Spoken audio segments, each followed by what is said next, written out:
सभी लोगों ने कल जैव विविधता तक पढ़ा था।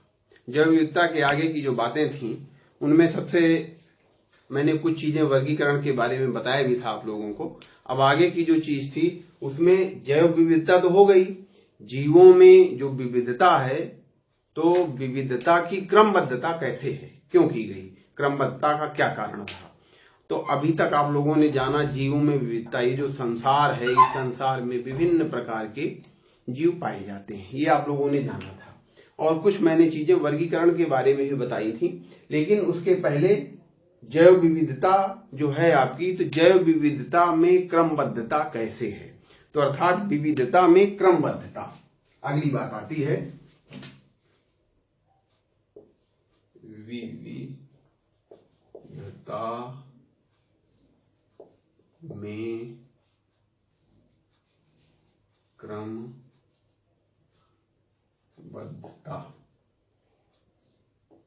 ये बात आती है।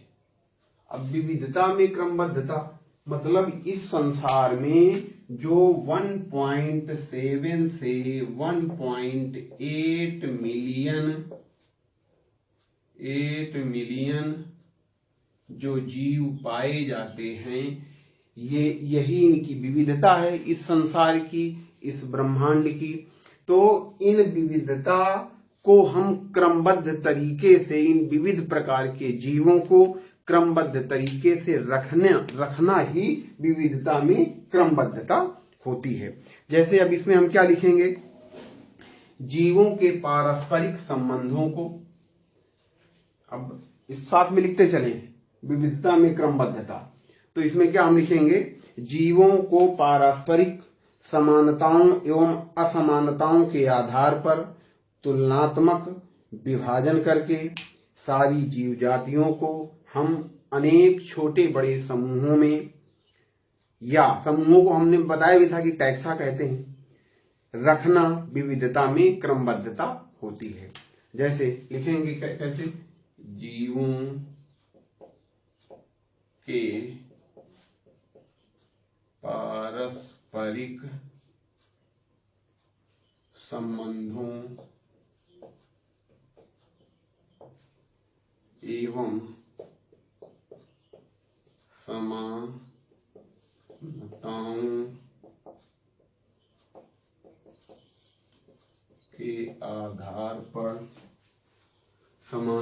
के आधार पर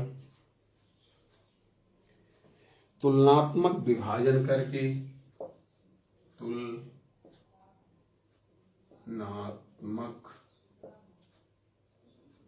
तुलनात्मक विभाजन करके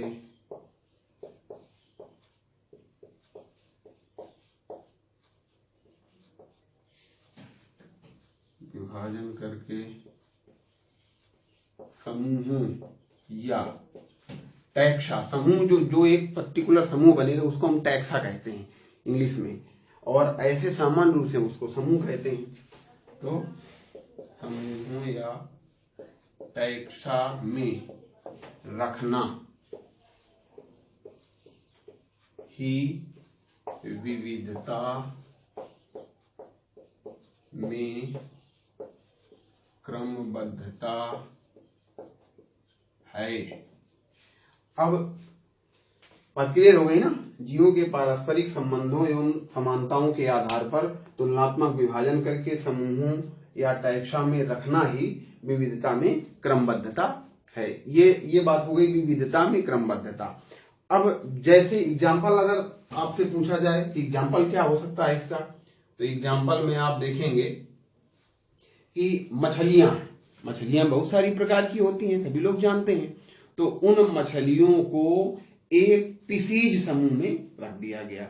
जैसे स्तनधारी जंतु हैं, स्तनधारी जंतुओं में बिल्ली भी है, चूहा भी है, मनुष्य भी है, हाथी भी है, ऊंट भी है, सभी चीजें हैं, और सभी को एक समूह, एक स्तनधारी समूह में रख दिया गया। तो ये क्या है कि एग्जाम्पल हो जाएंगे। ठीक, ये बात हो गई विविधता में क्रमबद्धता। अब अगली बात आती है वर्गीकरण।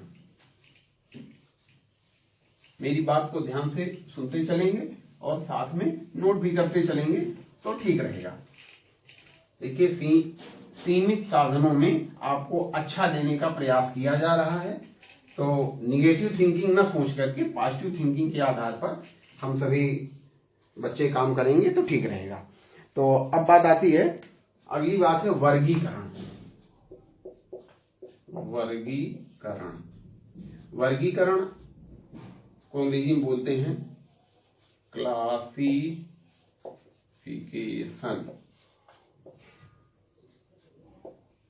अब ये वर्गीकरण क्या है? विविधता में क्रमबद्धता मैंने आपको बताया, विविधता में क्रमबद्धता क्या है। अब बात आती है वर्गीकरण क्या है। वर्गीकरण अर्थात जीवों की संरचनात्मक, क्रियात्मक तथा जैव रासायनिक समानताओं एवं असमानताओं के आधार पर जीव जातियों को जो हम छोटे छोटे समूहों में रखते हैं, इस रखने की क्रिया ही जीवों का वर्गीकरण कहलाता है। ये मैंने पहले भी बताया था। जो समूह होते हैं उनको हम टैक्सा कहते हैं, और जो वर्गीकरण के जो जनक हैं आपके, वो कैरोलस लिनियस हैं। ये भी मैंने कल बताया था। और जिसके अंतर्गत अध्ययन करते हैं इन सभी चीजों का, तो उसको हम वर्गीकी कहते हैं। और वर्गीकी की अंग्रेजी क्या होती है? टैक्सोनॉमी होती है। चलिए एक बार नोट करेंगे। अब साथ में मेरे वर्गीकरण की परिभाषा साथ में नोट करते चलेंगे। संरचनात्मक,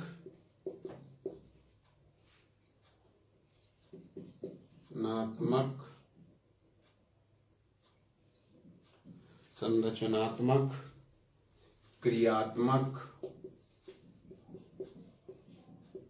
एवं जैव रासायनिक समानताओं के आधार पर, जैव रासायनिक समानताओं के आधार पर जीव जातियों को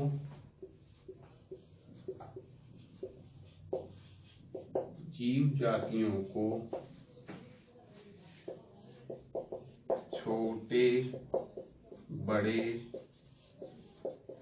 समूहों या टैक्सा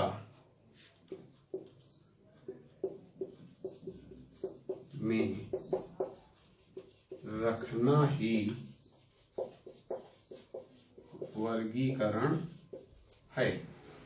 अब ये बात हो गई इसकी वर्गीकरण की। संरचनात्मक, क्रियात्मक एवं जैव रासायनिक समानताओं के आधार पर जीव जातियों को छोटे बड़े समूहों या टैक्सा, समूह को हम टैक्सा कहते हैं, टैक्सा में रखना ही वर्गीकरण है।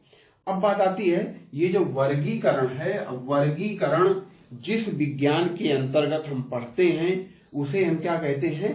टैक्सोनॉमी कहते हैं या वर्गीकी कहते हैं। वर्गीकरण को हम जिसके अंतर्गत पढ़ते हैं उसको हम क्या कहते हैं? वर्गीकी या टैक्सोनॉमी अंग्रेजी में। इसके बाद में अब बात आती है वर्गीकी के जनक कौन है। तो वर्गीकी के जनक कौन है? कैरोलस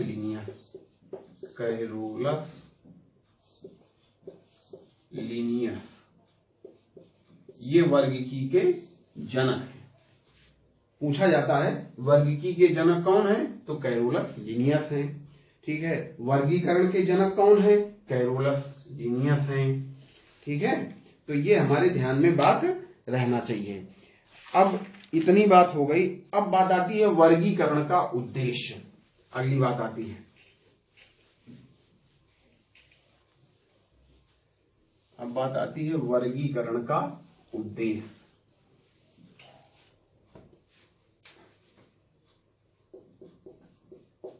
वर्गीकरण का उद्देश्य, एम्स ऑफ क्लासिफिकेशन। अंग्रेजी में अगर हम नोट करना चाहें हेडिंग तो लिख सकते हैं एम्स ऑफ क्लासिफिकेशन।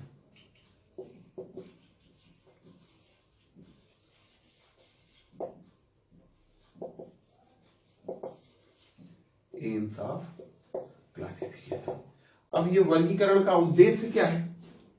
वर्गीकरण करना क्यों आवश्यक है, ये हमको जानकारी में होना चाहिए। वर्गीकरण की आवश्यकता क्यों हुई, वर्गीकरण का उद्देश्य क्या है। तो वर्गीकरण का उद्देश्य, प्रमुख रूप से वर्गीकरण के दो उद्देश्य हैं। कितने उद्देश्य हैं? दो। एक तो जीव जातियों के अध्ययन के लिए। पहला उद्देश्य क्या है? जीव जातियों का अध्ययन, जीव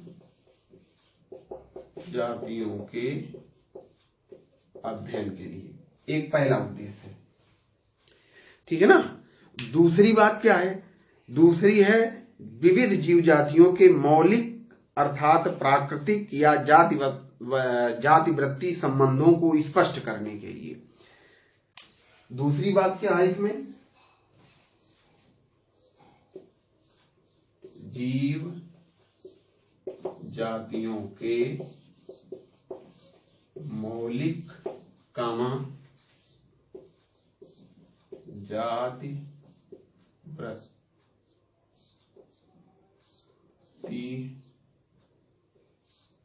जातिवृत्तीय संबंधों को स्पष्ट करने के लिए,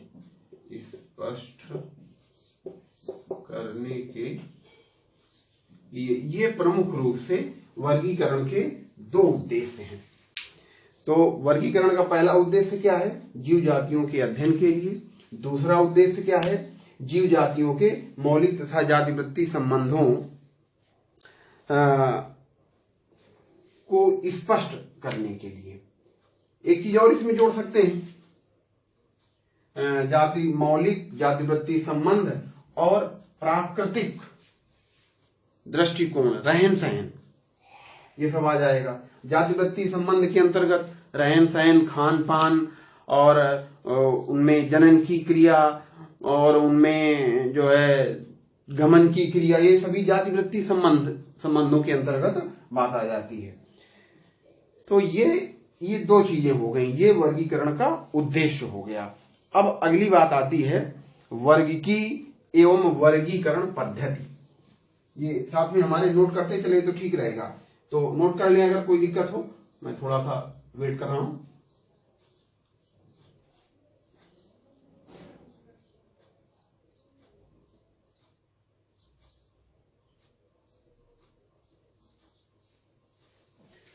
चलिए,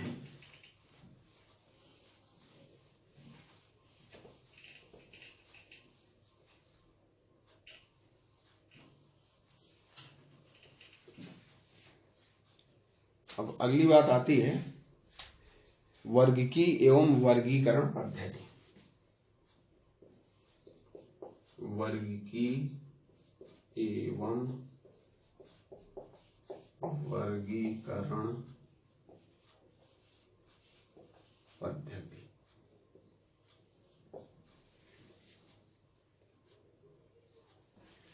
वर्गीकरण पद्धति, ठीक। चलिए अब इसके बारे में जानते हैं। वर्गीकी मैंने बताया ही क्या है। वर्गीकी के अंतर्गत जीवों का वर्णन, नामकरण, पहचान तथा उनके वर्गीकरण में प्रयुक्त विधियों, नियमों एवं सिद्धांतों का अध्ययन किया जाता है। क्या है वर्गीकी? वर्गीकी के अंतर्गत जीव जातियों के का वर्णन, नामकरण। वर्गीकी के अंतर्गत जीव जातियों का वर्णन, नामकरण, पहचान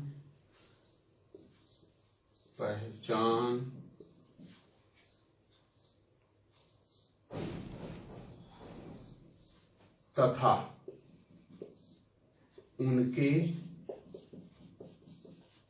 वर्गीकरण का अध्ययन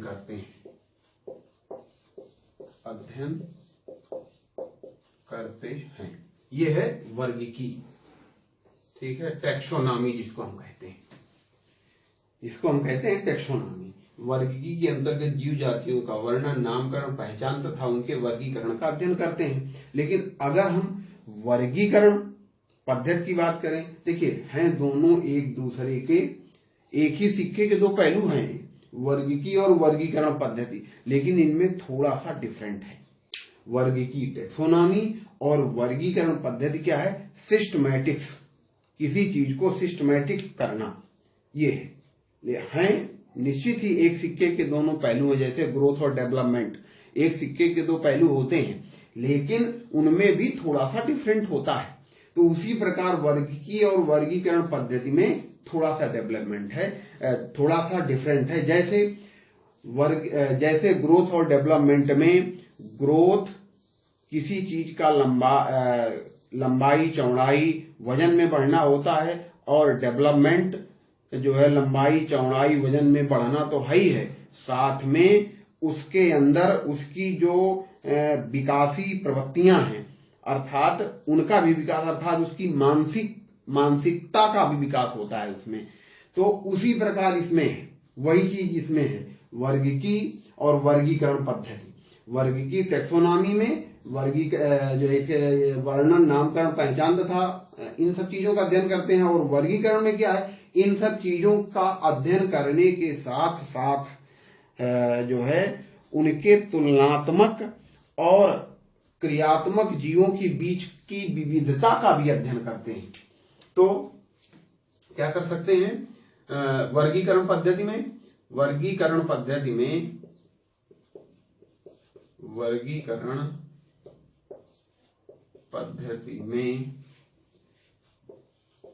वर्गीकी के साथ जीवों की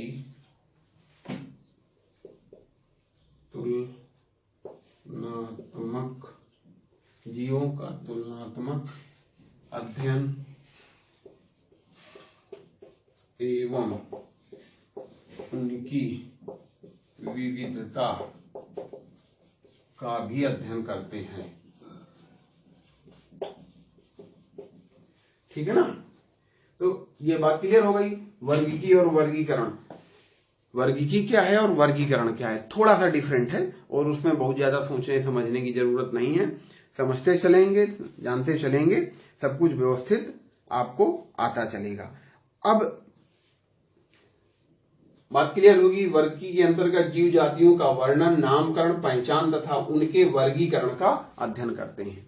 और वर्गीकी के अंतर्गत क्या है? वर्गीकरण पद्धति के अंतर्गत इसमें वर्गीकी ये तो करते हैं ये सब चीजें इसमें, लेकिन उसके अलावा भी तुलनात्मक अध्ययन उनका और उनकी विविधता का भी अध्ययन करते हैं। इतना थोड़ा सा डिफरेंट है और सब चीजें समान है। अब अगला स्टेप आता है आपका,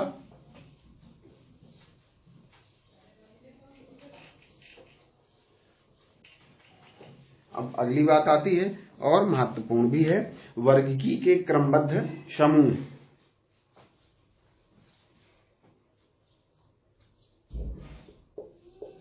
वर्गीकी के क्रमबद्ध समूह, वर्गीकी के क्रमबद्ध समूह या वर्गीकी क्रमबद्धता इसको भी कहते हैं। क्रमबद्ध समूह कह सकते हैं, या दूसरी बात भी कह सकते हैं वर्गीकी क्रमबद्धता। वर्गीकी क्रमबद्धता, ठीक है ना? ये भी कह सकते हैं, दोनों का मतलब एक है। ठीक है ना? तो अब क्या है वर्गीकी क्रमबद्धता?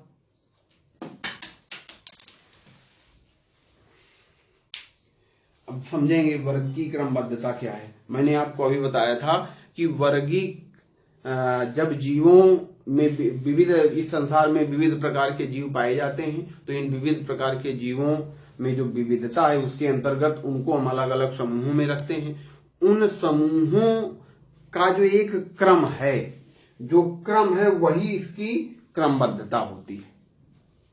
भाई बड़ा, छोटा, फिर उससे छोटा, फिर उससे छोटा, फिर उससे छोटा, फिर अंतिम में सबसे छोटा, तो ये क्या है? इसकी क्रमबद्धता है। तो इसमें सबसे पहले लिनियस, क्योंकि लिनियस इसके जनक हैं तो उन्होंने ही इसको बताया होगा। तो इसकी क्रमबद्धता में सबसे पहले लिनियस ने मिलती जुलती जातियों के लक्षणों की संरचनात्मक शरीर के आधार पर 6 श्रेणियां बनाई थी। क्या किया था उन्होंने? सबसे पहले लिनियस ने जीवों के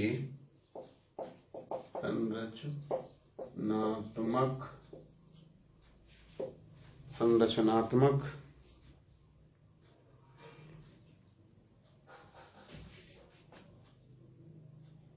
जीवों के सामान्य लक्षणों के आधार पर, सामान्य लक्षणों के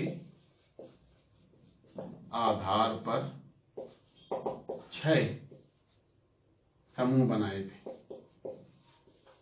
उन 6 समूहों में से, क्योंकि उस समय विशेष जीवों की उत्पत्ति का ज्ञान नहीं हुआ था वैज्ञानिकों को, तो उन्होंने सीधे सीधे जो 6 समूह बनाए थे उसमें ममेलिया जितने भी स्तनधारी थे, ममेलिया के बाद में एवीज मतलब जितने भी पक्षी थे उनको एक समूह में रख दिया, ठीक है। एम्फीबियन अर्थात उभयचर, जितने भी जल और थल दोनों में रह सकते थे, ये तीसरा समूह उन्होंने बताया था। और पाइसेक, इसके बाद में इंसेक्टा, पाइसेक जो रगड़ कर चलते थे, और इंसेक्टा मतलब जो कीट थे, और वर्मिस।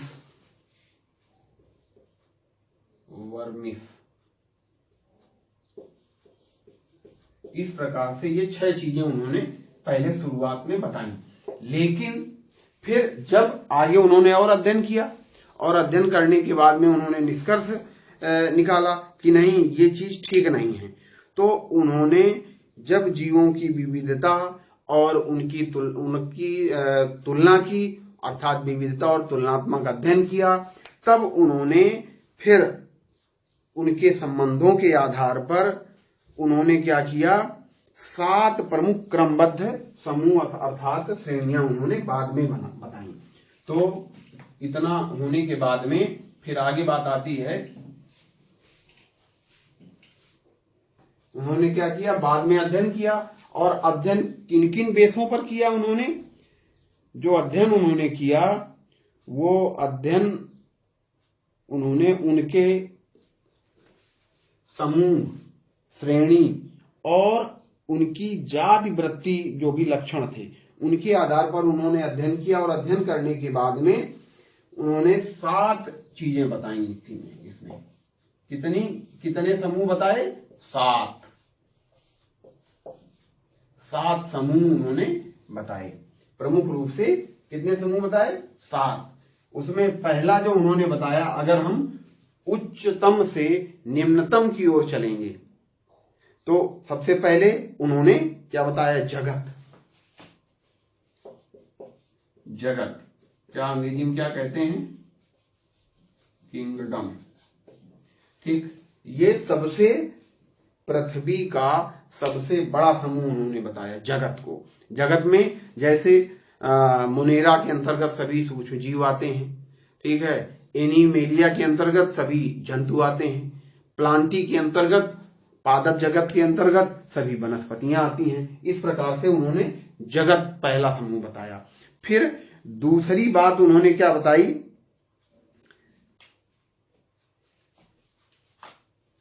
समुदाय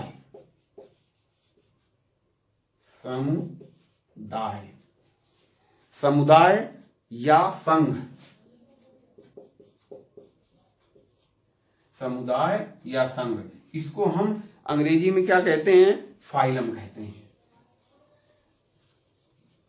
एक चीज ध्यान देंगे थोड़ा सा, देखिए समुदाय संघ को हम अंग्रेजी में फाइलम कहते हैं जंतुओं के लिए, अर्थात एनिमल के लिए। लेकिन अगर हम किसी पादप का क्लासिफिकेशन कर रहे होंगे तो वहां पर हम संघ के लिए डिवीजन का प्रयोग करते हैं। ये जानकारी आपके लिए बहुत महत्वपूर्ण है, पूछी जा सकती है बात।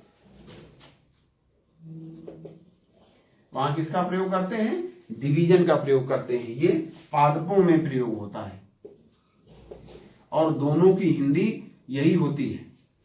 इसकी भी हिंदी यही होगी और इसकी भी हिंदी यही होगी, लेकिन अंग्रेजी में शब्दों का थोड़ा सा परिवर्तन हो जाता है। पादपों में डिवीजन और जंतुओं में फाइलम का प्रयोग करते हैं। इसके बाद में फिर समुदाय के बाद में उन्होंने समुदाय में, जैसे अब एक समुदाय के जीव हैं, एक समुदाय में जैसे सभी कशेरुक दंडी समुदाय जिनमें मेरुदंड पाया जाता है, तभी कशेरुक दंडी समुदाय हो गया। वो चाहे पक्षी हो और चाहे वो मनुष्य हो और चाहे वो चूहा हो, चाहे बिल्ली हो, चाहे वो खरगोश हो, चाहे हाथी हो, चाहे घोड़ा हो, सभी के मेरुदंड पाई जाती है। चाहे वो मछली हो, मेरुदंड पाई जाती है। तो ये सभी क्या उनका एक समुदाय हो गया, उसको एक समुदाय में रखा गया। इसके बाद में जो उन्होंने तीसरी बात बताई वो वर्ग। वर्ग का मतलब होता है क्लास। ये क्लास में अब वर्ग क्या है? देखिए, समुदाय में बहुत सारे जीव हो गए, एक समुदाय में बहुत सारे जीव हो गए। जैसे हम यहाँ एक मोहल्ले में रहते हैं, उस मोहल्ले में जो है मनुष्य भी हैं, पक्षी भी हैं और क्या कहते हैं, कुछ पालतू जानवर भी हैं, कुछ कीड़े भी हैं। तो ये सभी क्या हैं? एक उनका सभी का एक अलग अलग वर्ग है। समुदाय सबका एक है, लेकिन वर्ग उनका क्या है? अलग अलग है। तो इस प्रकार से उन्होंने तीसरी बात वर्ग बताई। फिर चौथी बात क्या बताई? गण। गण को अंग्रेजी में आर्डर बोलते हैं। अब आर्डर क्या है? देखिए, अब वर्ग, एक वर्ग में कई आर्डर हो सकते हैं। कैसे हो सकते हैं आपको मैं थोड़ा सा इंडिकेट करता हूं। जैसे वर्ग उनका एक है और उसमें प्राइमेट गण एक अलग है, ठीक है। कॉर्डेटा फाइलम है, कॉर्डेटा फाइलम के अंतर्गत बहुत सारे वर्ग, कॉर्डेटा फाइलम अर्थात नोटोकार्ड जिनमें पाई जाती है, मेरुदंड जिनमें पाया जाता है, वो सभी इसके अंतर्गत आए। फिर इसमें जो है उनमें कॉर्डेटा फाइलम के अंतर्गत पिसीज हो गया, एवीज हो गया, ये सभी क्या हो गए? उसके वर्ग हो गए। फिर उसमें एक प्राइमेट गण हो गया जिसमें सभी स्तनधारी आते हैं। तो इस प्रकार से गण का विभाजन हो गया। फिर पांचवा होता है कुल। कुल मतलब फैमिली।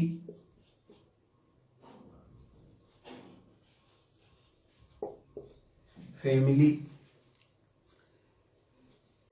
ठीक है ना। तो अब एक गण में कई फैमिलियां हो सकती हैं। जैसे अब आपको एग्जांपल दे रहा हूं कि एक फैमिली चीता हो गया, बिल्ली हो गया, शेर हो गया, बाघ हो गया, ये सभी क्या हैं? एक फैमिली के अंतर्गत है। कुत्ता, ठीक है, अलग फैमिली है, लेकिन उनका ऑर्डर जो है कार्निवोरा वो एक है। भालू है, अलग फैमिली है, लेकिन ऑर्डर उनका एक है। तो ये सभी। इसके बाद में जो छठवीं बात आती है, छठवां नंबर है आपका वंश।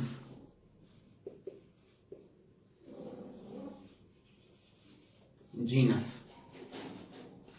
वंश, एक वंश अर्थात जैसे शेर, चीता एक वंश में है, पैंथर वंश के अंतर्गत आते हैं।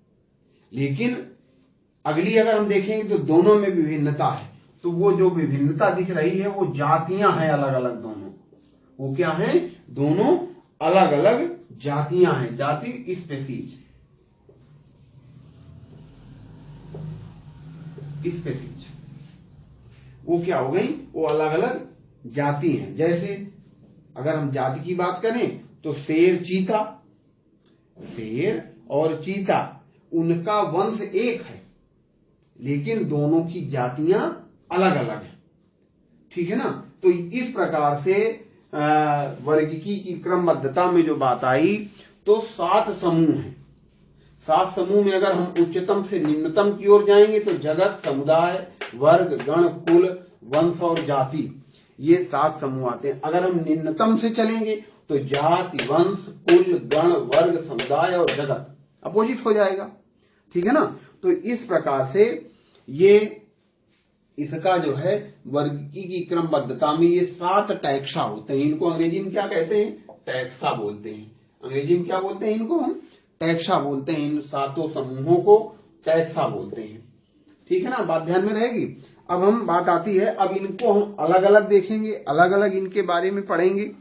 तो जब हम अलग अलग इनके बारे में पढ़ेंगे तो जरा एक बात ध्यान देते हैं।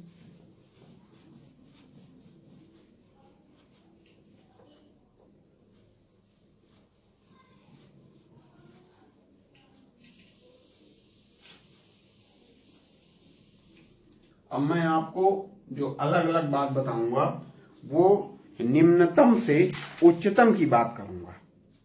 सबसे पहले छोटा फिर बड़ा। एक मिनट जरा,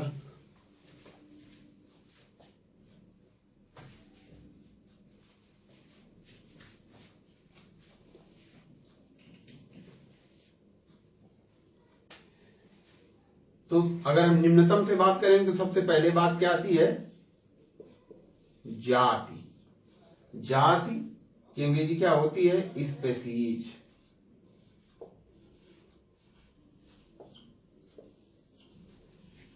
ठीक है ना। अब स्पेसीज की अगर हम बात करें, जाति की बात करें तो यह वर्गीकरण की सबसे छोटी एवं मूल इकाई है। यह क्या है, यह वर्गीकरण की सबसे छोटी और मूल इकाई है। मूल इकाई है, वर्गीकरण की क्या है, सबसे छोटी और मूल इकाई है। इसमें इनकी पहचान प्रमुख रूप से संतानोत्पत्ति के आधार पर किया गया। इनकी पहचान किसके आधार पर किया गया, प्रमुख रूप से संतानोत्पत्ति के आधार पर किया गया। जैसे अगर हम एग्जाम्पल की बात करें, एग्जाम्पल की अगर हम बात करें तो मैंने बताया भी था, शेर, ठीक है, चीता,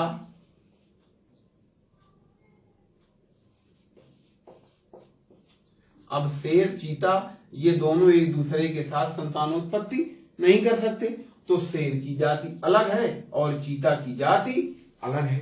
लेकिन आगे की अगर हम बात करेंगे तो दोनों में समानता आपको मिल जाएगी, ठीक है ना। अब दूसरी बात आती है वंश। वंश, जीनस। अगर मैं जीनस की बात करूं तो शेर और चीता का वंश एक है। शेर और चीता का वंश, ये दोनों अलग अलग जाति के हैं लेकिन इनका वंश जो है वो एक है। तो अर्थात हम वंश को अगर परिभाषित करेंगे, लिखेंगे, तो हम क्या लिखेंगे, उन जातियों का समूह, उन जातियों का समूह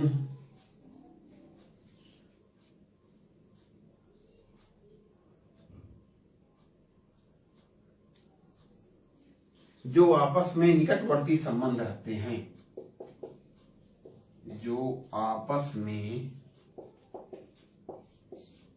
निकटवर्ती संबंध रखते हैं। एग्जाम्पल की अगर मैं बात करूं आपसे, अगर एग्जाम्पल की मैं आपसे बात करूं तो इसमें देखिए, शेर का जो वंश है वो पैंथर है और चीते का भी वंश क्या है, पैंथर है।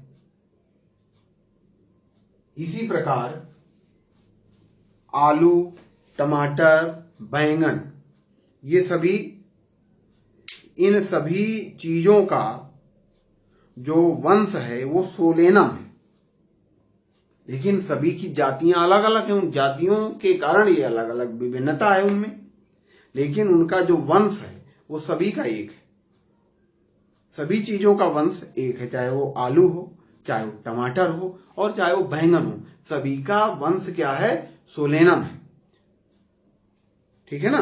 अब अगली बात आती है, तीसरी बात क्या है। तीसरा टैक्सा मैंने क्या बताया था, सबके ध्यान में रहना चाहिए ये सब चीजें कि क्या है अगला स्टेप। तो अगला टैक्सा है कुल। तीसरा क्या है, कुल। कुल का मतलब होता है फैमिली। अब बहुत सारे जो निकटवर्ती वंश हैं, निकटवर्ती जीनस हैं, उनको एक कुल में रखते हैं। उनको क्या रखते हैं, एक कुल में रखते हैं। उन वंशों, अब इसकी परिभाषा क्या लिखेंगे, उन वंशों के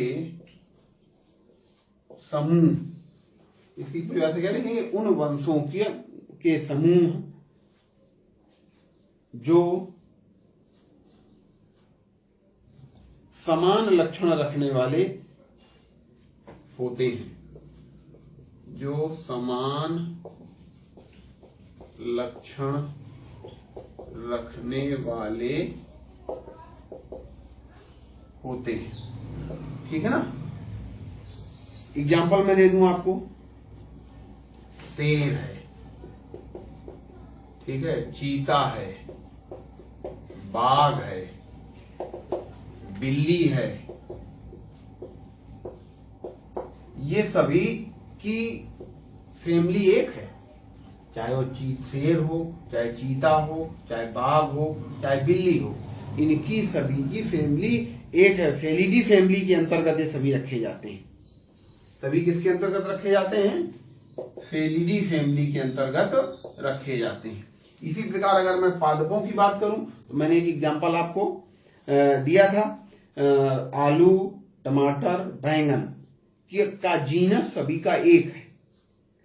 अगर उसी के साथ में मैंने ये सभी सोलेनम कुल के अंतर्गत आते हैं। लेकिन अगर मैं फैमिली की बात करूं तो इनकी फैमिली सोलेनेसी होती है, जिसके अंतर्गत धतूरा भी आता है, इसके अंतर्गत धतूरा भी आता है। ठीक। अब चौथी बात आती है गण। गण ऑर्डर, ORDER, ऑर्डर। ठीक है ना। अब यहां अगर हम एक एग्जांपल और मनुष्य का एग्जांपल देते हैं, ठीक है, तो मनुष्य जो है वह स्तनधारी है। ठीक है ना। गाय भी स्तनधारी है और आपके चूहे भी स्तनधारी है, गिलहरी भी स्तनधारी है, हाथी भी स्तनधारी है। सभी की फैमिली एक होगी, लेकिन वहां ऑर्डर से हम विभाजन हो जाता है। अब ऑर्डर की बात आती है तो कुलों के समूहों को हम क्या कहते हैं, गण कहते हैं। कुलों के समूहों को क्या कहते हैं, गण कहते हैं, ऑर्डर कहते हैं। कुलों के समूहों को हम क्या कहते हैं, ऑर्डर कहते हैं। जब बहुत सारे कुल मिल जाते हैं तो क्या हो जाता है, ऑर्डर हो जाता है। ठीक है। जैसे अगर हम एग्जाम्पल दें तो कैनिडी और फेलिडी कुल। कौन कौन? कैनिडी, कैनिडी और फेलिडी।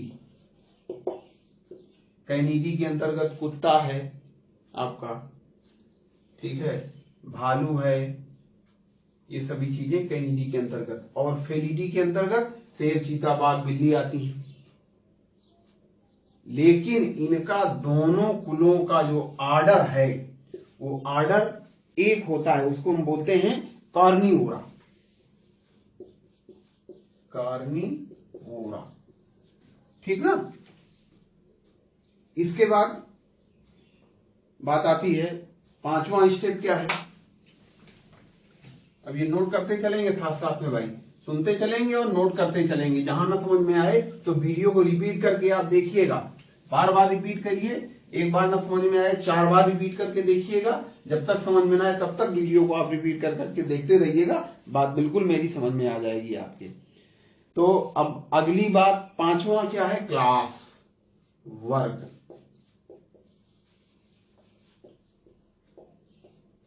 ठीक है ना। अब बहुत सारे जो ऑर्डर हैं, बहुत सारे ऑर्डर मिलकर के एक क्लास बनाते हैं। गणों के समूहों को हम क्या कहते हैं? वर्ग कहते हैं। गणों के समूहों को वर्ग कहते हैं, ठीक है ना। गणों के समूहों को हम क्या कहते हैं? वर्ग कहते हैं। बात ध्यान में आ रही कि नहीं आ रही? अब बहुत सारे गण मिलकर के क्या बना देंगे? एक वर्ग बना देंगे। और इनमें क्या होता है? जिनमें एक समान लक्षण हो, उनमें क्या हो? एक समान लक्षण हो। या वर्गीकरण के गण का उच्च पद है। यह वर्गीकरण में गण का उच्च पद हम कहते हैं इसको। और इसमें बहुत ज्यादा समानता नहीं होती। इस प्रकार के जानवरों में थोड़ा मिलती जुलती समानताएं होती हैं। जैसे एग्जाम्पल अगर हम देख लें तो शेर, कुत्ता, बिल्ली, चीता, ठीक है ना, गाय, भैंस आदि सभी स्तनधारी, गाय, भैंस, मनुष्य आदि सभी स्तनधारी, आदि सभी प्रकार के स्तनधारियों को हम किस वर्ग में रखते हैं? मैमेलिया में रखते हैं। उसका स्तनधारी वर्ग है। क्या है? ये जितने भी स्तनधारी हैं उनका एक वर्ग है। वो चाहे शेर हो और चाहे वो हाथी हो और चाहे वो व्हेल हो, व्हेल एक स्तनधारी है, और चाहे वो मनुष्य हो, सभी का वर्ग क्या है? स्तनधारी वर्ग है, मैमेलिया वर्ग है। इसी प्रकार अगर हम दूसरी की बात करें, तिलचट्टा हो गया, तितली हो गया, मक्खी हो गया, मच्छर हो गया, ये सभी जितने भी प्रकार के कीड़े हैं वो सभी किसके अंतर्गत आते हैं? इंसेक्ट वर्ग के अंतर्गत आते हैं, ठीक है ना। तो ये एग्जाम्पल की बात हो गई। फिर अब इससे ऊपर का स्टेप क्या है? छठवां स्टेप क्या है? छठवां टैक्सा क्या है? तो उसका नाम है संघ। अंग्रेजी में क्या बोलते हैं? फाइलम। अब इसकी परिभाषा क्या हो जाएगी? समान लक्षण रखने वाले वर्गों के समूह को हम क्या कहेंगे? संघ कहेंगे। समान लक्षण रखने वाले वर्गों के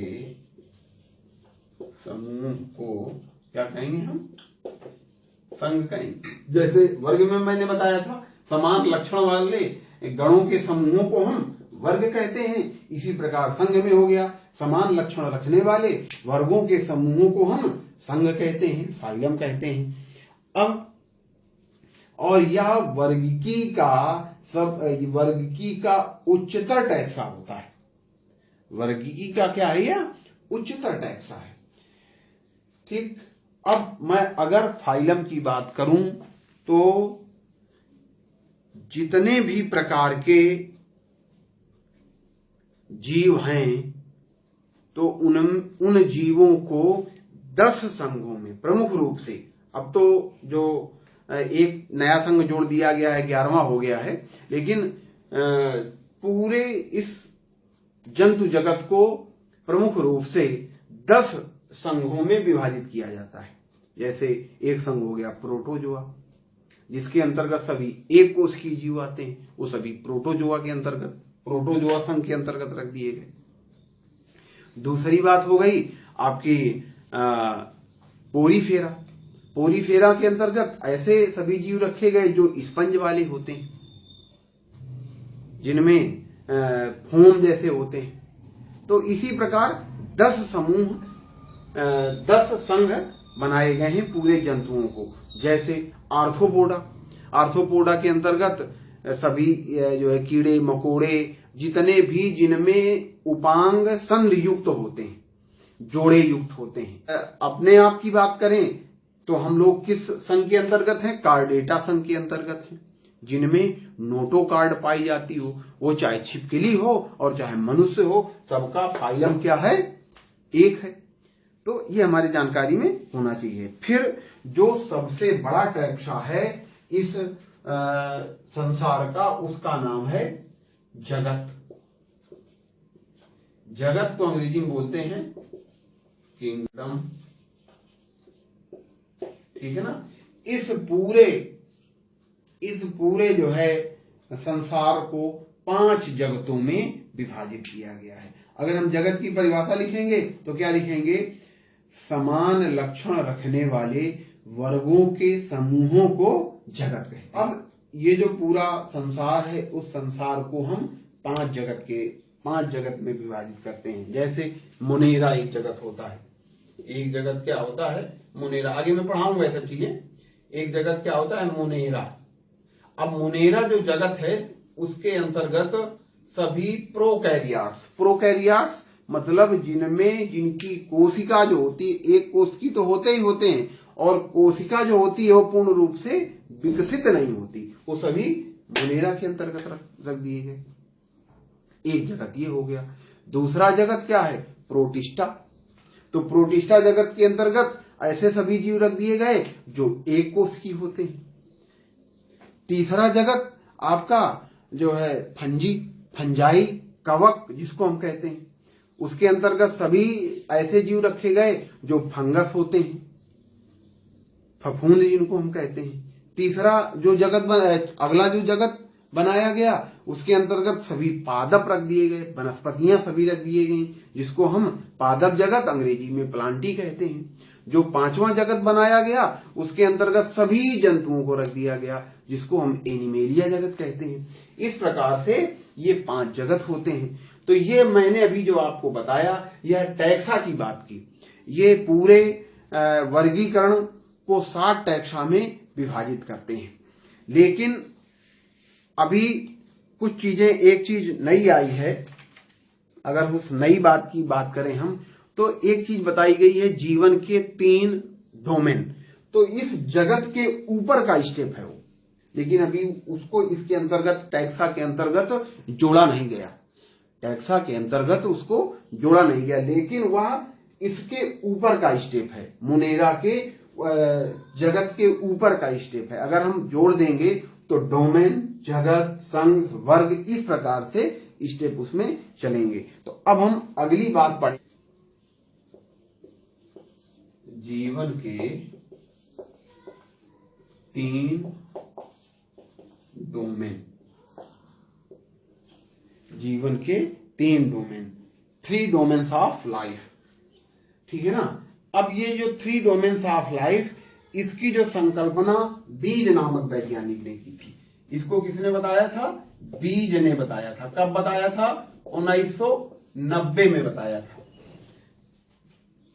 और उन्होंने ये जो संकल्पना की, ये 2 तथ्यों के आधार पर इसकी संकल्पना की। पहला तथ्य क्या बताया उन्होंने? कोशिका, जो कोशिका है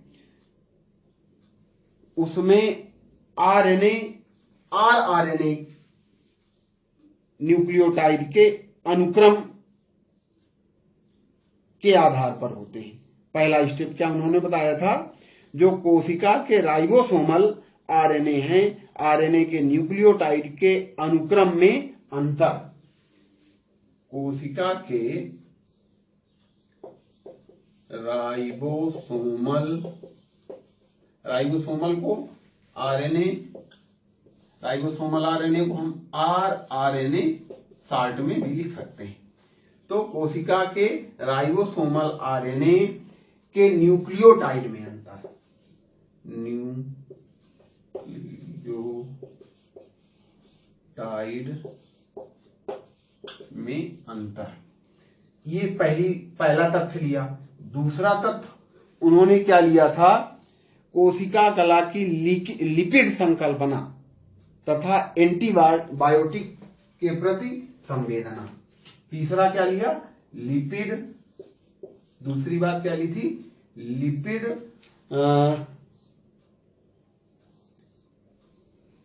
संकल्पना किसके सापेक्ष, कोशिका कला के सापेक्ष,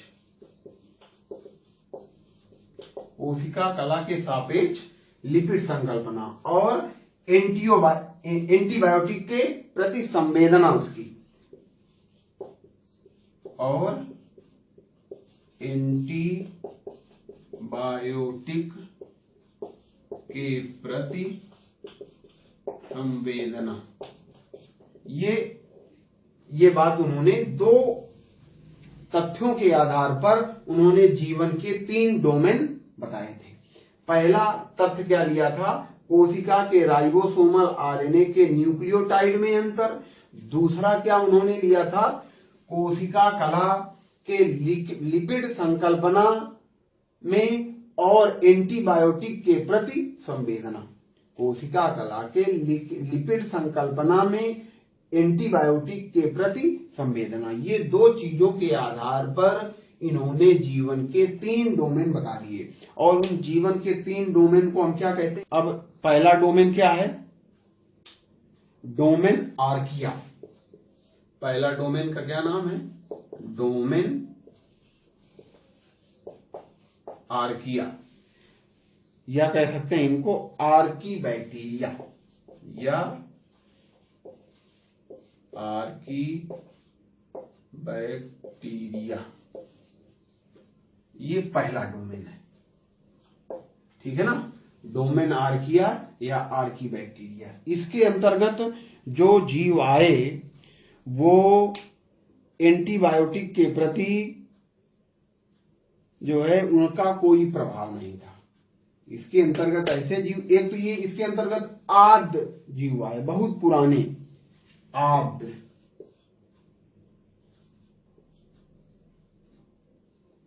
आद्य जीव, ठीक है। और इनकी जो कोशिका थी वो प्रोकैरियोटिक कोशिका थी, प्रोकैरियोटिक कोशिका। कैसे थे ये, आद्य जीव थे, प्रोकैरियोटिक कोशिका थी इनमें, और एंटीबायोटिक्स का इन पर कोई प्रभाव नहीं था। क्या था, एंटीबायोटिक्स का कोई प्रभाव नहीं था, एंटीबायोटिक्स का कोई प्रभाव नहीं था। इनमें आर बैक्टीरियल आरएनए से अलग प्रकार के थे। जो बैक्टीरियल आरएनए में, बैक्टीरिया में जो आरएनए पाया जाता है, तो इनका जो आरएनए था वह डिफरेंट प्रकार का था बैक्टीरिया के आरएनए से, ठीक है ना। जो इनमें जो आरएनए पाया गया वो बैक्टीरिया के आरएनए से, बैक्टीरिया के आरएनए से कैसा था, भिन्न था, ठीक है ना। इसके अंतर्गत इस प्रकार के जीव आए। और अगर एग्जाम्पल की हम बात करें इसमें, तो इसमें जो एग्जाम्पल हैं इनके, वो मेंथोजोन्स, हाइलोफाइल्स, और एग्जाम्पल की अगर हम बात करें तो मेंथोजोन्स, ये सभी आर्की बैक्टीरिया होते हैं। मेंथोजोन्स, हेलोफाइल्स आदि, ठीक है ना। ये जीवन का पहला डोमेन हो गया, डोमेन आर्किया या आर्की बैक्टीरिया। अगर हम दूसरे डोमेन की बात करें तो दूसरा डोमेन है आपका डोमेन बैक्टीरिया। डोमेन बैक्टीरिया, या इसको हम कह सकते हैं यू बैक्टीरिया। यू बैक्टीरिया, ठीक है ना।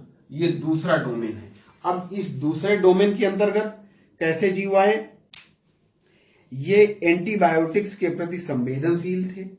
कोशिका द्रव्य में नग्न डीएनए, ये कैसे थे? एंटीबायोटिक्स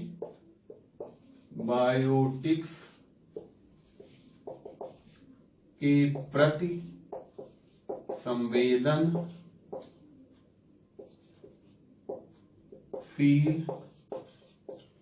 ठीक।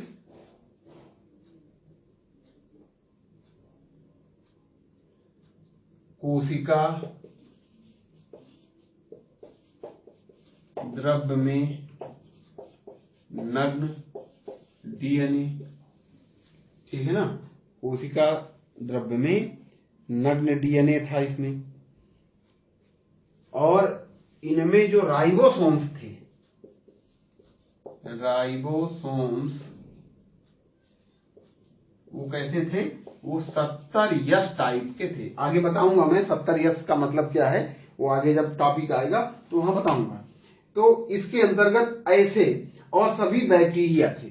उसके अंतर्गत सभी आर्की बैक्टीरिया है जो पुराने बैक्टीरिया थे। इसके अंतर्गत सभी जो बैक्टीरिया हैं इस समय प्रेजेंट में बैक्टीरिया हैं विभिन्न प्रकार के, वो सभी डोमेन बैक्टीरिया के अंतर्गत आए, यू बैक्टीरिया के अंतर्गत आए। अगर एग्जाम्पल की मैं बात करूं तो माइकोप्लाज्मा, साइनोबैक्टीरिया, ग्राम पॉजिटिव, ग्राम निगेटिव, ये सभी इसके अंतर्गत आते हैं। एग्जाम्पल माइकोप्लाज्मा, माइकोप्लाज्मा हो गया, ठीक है ना। और इसके बाद में साइनोबैक्टीरिया,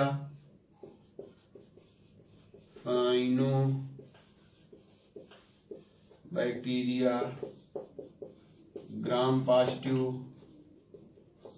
ग्राम निगेटिव, ये सभी ये बैक्टीरिया इसके अंतर्गत दूसरे डोमेन के अंतर्गत आते हैं। अब मैं अगर तीसरे डोमेन की बात करूं तो ये सभी क्या हो गए? प्रोबैक्टीरिया के अंतर्गत आए। ये सभी क्या थे? प्रोकैरियोटिक सेल के बने थे। दोनों डोमेन के अंतर्गत जो जीव आए वो प्रोकैरियोटिक सेल के बने थे। लेकिन अब जो तीसरा डोमेन है, जो तीसरा डोमेन है वो सभी क्या थे? यूकैरियोट थे। डोमेन यूकैरिया, डोमेन यूकैरिया, या इसको हम कहेंगे यूकैरियोटा, यूकैरियोटा, ठीक है ना। तो ये तीसरा और अंतिम डोमेन था। इसके अंतर्गत सभी जीव कैसे थे? जिनकी कोशिका का संगठन कैसा था? कोशिका संगठन कैसा था? यूकैरियोट, यूकैरियोटिक कोशिका थी, यूकैरियोटिक कोशिका, ठीक है ना। यूकैरियोटिक कोशिका इनमें पाई जाती थी। अनुवांशिक पदार्थ डीएनए, क्या होता था अनुवांशिक पदार्थ? डीएनए, आरएनए अलग प्रकार का था। आरएनए जो था इसमें वो कैसा था, अलग प्रकार का।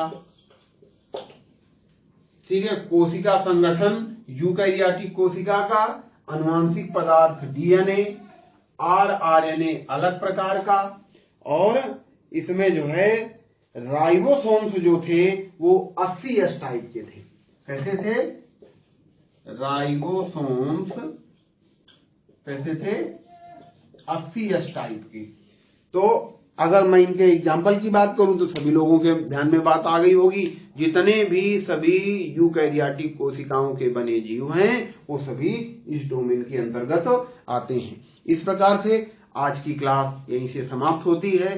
कल नए उमंग और नए जोश के साथ मैं पुनः आपसे मिलता हूं। आज के लिए धन्यवाद, कल फिर से मिलते हैं।